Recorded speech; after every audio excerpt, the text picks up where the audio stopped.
আজকে long March থেকে বাংলাদেশ জাতীয়তাবাদী দল বিএনপি সবসময় আমাদের দেশ বাংলাদেশের প্রতি এবং জাতীয়তাবাদী বিশ্বাস করে। আজকে যে আমাদের পার্শ্ববর্তী দেশ এটা তারা যে আগ্রাসন করছে, আমরা এর প্রতিবাদে আজকে আমাদের লং মার্চ। আমরা একটা প্রতিবেশী রাষ্ট্রের সাথে আমাদের সাথে থাকবে সুসম্পর্ক, বন্ধুত্বপূর্ণ সম্পর্ক, অর্থনৈতিক সম্পর্ক। কিন্তু আজকে তারা যেভাবে আমাদের বিভিন্ন দিক থেকে আগ্রাসন সৃষ্টি করছে, আমরা এই তীব্র প্রতিবাদ জানাচ্ছি।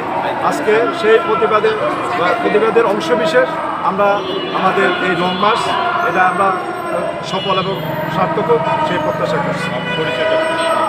আমি কাবরুল হায়দার চৌধুরী, আমি ঢাকা মহানগর দক্ষিণ বিএনপির সদস্য।